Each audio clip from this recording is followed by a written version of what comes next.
different. One of the most frightening days of my life was the day I quit my job and officially became an entrepreneur. On that day I knew there were no more steady paychecks, no more health insurance or retirement plan. No more days off for being sick or paid vacations. On that day, my income went to zero. The terror of not having a steady paycheck was one of the most frightening experiences I had ever experienced. Worst of all, I did not know how long it would be before I would have another steady paycheck. It might be years. The moment I quit my job, I knew the real reason why many employees do not become entrepreneurs. It is fear of not having any money, no guaranteed income, no steady paycheck. Very few people can operate for long periods of time without money. Entrepreneurs are different, and one of those differences is the ability to operate sanely and intelligently without money. On that same day, my expenses went up. As an entrepreneur, I had to rent an office, a parking stall, a warehouse, buy a desk, a lamp, rent a phone, pay for travel, hotels, taxis, meals, copies, pens, paper, staples, stationery, legal tablets, postage, brochures, products, and even coffee for the office. I also had to hire a secretary, an accountant, an attorney, a bookkeeper, a business insurance agent, and even a janitorial service. These were all expenses my employer had once paid for me. I began to realize how expensive it had been to hire me as an employee. I realized that employees cost far more than the number of dollars reflected in their paychecks. So another difference between employees and entrepreneurs is that entrepreneurs need to know how to spend money, even if they have no money. The start of a new life. The day I officially left the company, I was in San Juan, Puerto Rico. It was June 1978. I was in Puerto Rico because I was attending the Xerox Corporation's President's Club celebration, an event recognizing the top achievers in the company. People had come from all over the world to be recognized. It was a great event, a gala I will always remember. I could not believe how much money Xerox was spending just to recognize the top salespeople in the company. But even though it was a celebration, I was having a miserable time. Throughout the 3-day event, all I could think about was leaving the job, the steady paycheck, and the security of the company. I realized that once the party in San Juan was over, I was going to go on my own. I was not going back to work at the Honolulu branch office or the Xerox Corporation. When leaving San Juan, the plane I was on experienced some kind of emergency. In preparing to land at Miami, the pilot had us all brace, cradle our heads, and prepare for a possible crash. I was already feeling bad enough about this being my first day as an entrepreneur, but now I had to prepare to die on top of it. My first day as an entrepreneur was not off to a very good start. Obviously, the plane did not crash, and I flew on to Chicago where I was going to do a sales presentation for my line of nylon surfer wallets. I arrived at the Chicago Mercantile Mart late because of the flight delays, and the client I was supposed to meet, a buyer from a large chain of department stores, was already gone. Once again I thought to myself, this is not a good way to start my new career as an entrepreneur. If I don't make this sale there will be no income for the business, no paycheck for me, no food on the table. Since I like to eat, having no food disturbed me the most. Are some people born entrepreneurs? Are people born entrepreneurs or are they trained to be entrepreneurs? When I asked my rich dad his opinion on this age-old question, he said, asking if people are born or trained to be entrepreneurs is a question that makes no sense. It would be like asking if people are born employees or trained to become employees. He went on to say, people are trainable. They can be trained to be either employees or entrepreneurs. The reason there are more employees than entrepreneurs is simply that our schools train young people to become employees. That is why so many parents say to their child, go to school so you can get a good job. I have yet to hear any parent say, go to school to become an entrepreneur. Employees are a new phenomenon. The employee is a rather new phenomenon. During the agrarian age, most people were entrepreneurs. Many were farmers who worked the king's lands. They did not receive a paycheck from the king. In fact, it was the other way around. The farmer paid the king a tax for the right to use the land. Those who were not farmers were tradespeople, aka small business entrepreneurs. They were butchers, bakers, and candlestick makers. Their last names often reflected their business. That is why today many people are named Smith, for the village blacksmith, baker, for bakery owners, and farmer, because their family's business was farming. They were entrepreneurs, not employees. Most children who were raised in entrepreneurial families followed in their parents' footsteps, also becoming entrepreneurs. Again, it is just a matter of training. It was during the industrial age that the demand for employees grew. In response, the government took over the task of mass education and adopted the Prussian system, upon which most Western school systems in the world are today modeled. When you research the philosophy behind Prussian education, you will find that the stated purpose was to produce soldiers and employees, people who would follow orders and do as they were told. The Prussian system of education is a great system for mass-producing employees.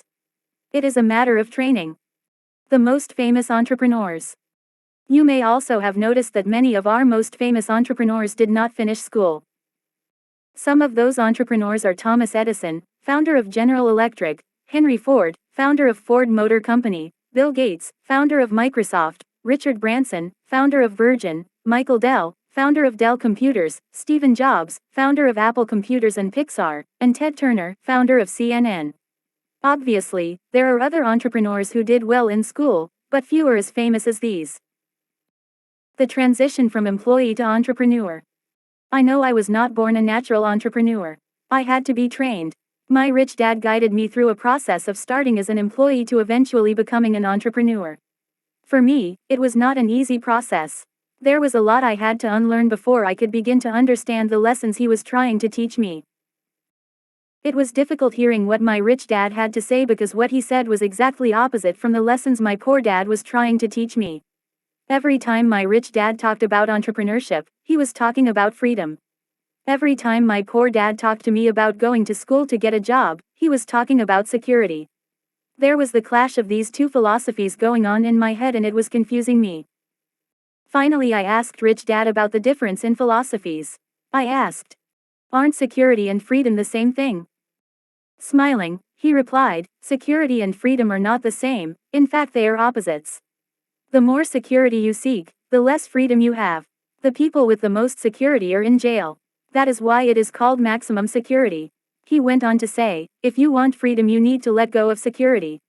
Employees desire security and entrepreneurs seek freedom. So the question is, can anyone become an entrepreneur? My answer is, yes. It begins with a change in philosophy. It begins with a desire for more freedom than security. From caterpillar to butterfly. We all know that a caterpillar spins a cocoon and one day emerges as butterfly. It is a change so profound, it is known as a metamorphosis. One of the definitions of metamorphosis is a striking alteration in character. This book is about a similar metamorphosis. This book is about the changes a person goes through when transitioning from employee to entrepreneur. While many people dream of quitting their job and starting their own business, only a few actually do it. Why? Because the transition from employee to entrepreneur is more than changing jobs, it is a true metamorphosis. Entrepreneur books written by non-entrepreneurs. Over the years, I have read many books about entrepreneurs and on the subject of entrepreneurship. I studied the lives of such entrepreneurs as Thomas Edison, Bill Gates, Richard Branson, and Henry Ford. I also read books on different entrepreneurial philosophies and what makes some entrepreneurs better than others. In every book, good or bad, I found some priceless bit of information or wisdom that has helped me in my quest to become a better entrepreneur. Looking back at the books I have read, I noticed that they fall into two basic categories: books written by entrepreneurs and books written by non-entrepreneurs. Most of the books are written by non-entrepreneurs, people who are professional authors, journalists, or college professors. While I have gotten something important from every book, regardless of who wrote it, I did find something missing. What I found missing was the down in the gutter, kick in the gut, stabbed in the back, terrifying mistakes and horror stories that almost every entrepreneur goes through. Most of the books paint a picture of the entrepreneur as a brilliant, suave, cool businessperson who handled every challenge with ease. The books about great entrepreneurs often make it sound like they were born entrepreneurs, and granted, many of them were. Just as there are natural and gifted athletes, there are natural and gifted entrepreneurs, and most books are written about such people. Books on entrepreneurship written by college professors have a different flavor. College professors tend to boil the subject to the bone, leaving only the static facts or findings. I find reading such technically correct books difficult because the reading is often boring. There is no meat left, nothing juicy, just the bones. How this book is different. This is a book about entrepreneurship, written by entrepreneurs who have experienced the ups and downs, the successes and failures, of the real world. Today, the Rich Dad Company is an international business with products in 44 different languages, doing business in over 80 countries. But it all started as a company that my wife, Kim, and I started with our partner Sharon Lecter. It began on Sharon's dining room table in 1997. Our initial investment was $1,500. Our first book, Rich Dad Poor Dad, has been on the New York Times bestseller list for over 4.5 years, an accomplishment shared by only 3 other books. Maybe, as you read this book, it will still be on the list. Rather than tell you how smart I am at business, which I am not, we thought it better to write a different type of book on entrepreneurship. Rather than tell you how I brilliantly sailed over the tallest peaks, and made millions, we thought you might learn more from how I dug many deep holes, fell into them, and then had to dig my way out. Rather than tell you about all my successes, we believe you will learn more from my failures. Why write about failures? Many people do not become entrepreneurs because they are afraid of failing. By writing about the things many people are afraid of, we hope to help you better decide if becoming an entrepreneur is for you. Our intent is not to frighten you off. Our intent is to provide a little, real-world, insight on the ups and downs of the process of becoming an entrepreneur. Another reason for writing about failures is that humans are designed to learn by making mistakes. We learn to walk by first falling down and then trying again. We learn to ride a bicycle by falling off and then trying again. If we had never risked falling, we would go through life crawling like caterpillars. One of the missing elements we have found in reading many of the books about entrepreneurship, especially those written by college professors, is that they do not go into the emotional trials and tribulations an entrepreneur goes through. They do not discuss what happens to entrepreneurs emotionally when the business fails, when they run out of money, have to let employees go, and when their investors and creditors come after them. How would most college professors know how a failing entrepreneur feels? How would they know, since a steady paycheck, tenure, always knowing the right answers, and never making mistakes are highly prized in the academic world? Again, it's all a matter of training.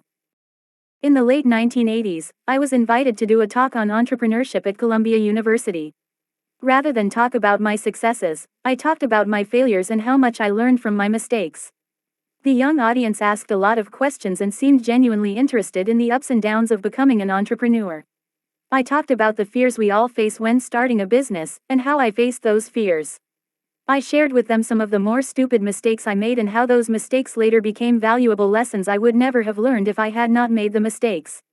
I talked about the pain of having to shut a business down and lay people off because of my incompetence.